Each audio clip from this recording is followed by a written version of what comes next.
আসসালামু আলাইকুম। ওয়ালাইকুম আসসালাম। আচ্ছা আপু ফ্রিল্যান্সিং শিখতে চাচ্ছেন, শিখবো কোথায় কথা বলতে হবে? জি, চলুন আমার সাথে। আচ্ছা তাহলে আপু আমাদের এখানে এই যে ডিজিটাল মার্কেটিং প্রিমিয়াম কোর্স আছে, আর আচ্ছা হচ্ছে ডিজিটাল মার্কেটিং উইথ ফ্রিল্যান্সিং, এই দুটো কোর্স আছে। এখন আপনি কোনটা করতে আগ্রহী?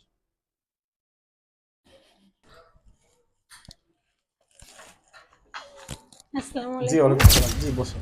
আচ্ছা থ্যাংক ইউ। বলুন আপনার কথা হ্যাঁ, আপনার কথা একটু আগে বলল যে আপনি নাকি আমাদের প্রিমিয়াম কোর্সে ভর্তি হতে চান। জি জি এখন জি, বলেন আমি আপনি। একটু ইংলিশে একটু অসুবিধা তো আমার, মানে সমস্যা, এই জন্য আপনাদের কোনো করণীয় বা কোনো কিছু? আচ্ছা, আচ্ছা। হ্যাঁ, ইংলিশে আসলে আমাদের এখানে যে একবারে বেশি ভালো ইংলিশ জানা লাগে ফ্রিল্যান্সিং এর ক্ষেত্রে সেটা না। আচ্ছা বেসিক ইংলিশ জানলে হয়। আর একটা অফার আছে আমাদের। আচ্ছা আপনি আচ্ছা এখন ভর্তি হলে কিন্তু ইংলিশ কোর্সটা ফ্রি পাচ্ছেন। আচ্ছা। তো আমরা সেখানে বুঝিয়ে দিব যে বায়ার সাথে কিভাবে আপনি ইংলিশে হুম মেসেজ হুম। দিবেন, কথা বলবেন। এই টেকনিক গুলো আমরা শিখিয়ে দিব। আচ্ছা। তাহলে আশা করি আমাদের এখানে ভর্তি। হ্যাঁ হ্যাঁ হ্যাঁ, হবো, ভর্তি আচ্ছা, হবো। আচ্ছা, আচ্ছা। ধন্যবাদ। ঠিক আছে। আমাদের আচ্ছা এই মাসে কিন্তু কোর্স শুরু হচ্ছে। তো আচ্ছা। আপনি ভর্তি হলে হ্যাঁ আমরা অবশ্যই। জি, ধন্যবাদ। হ্যাঁ? আচ্ছা। অবশ্যই।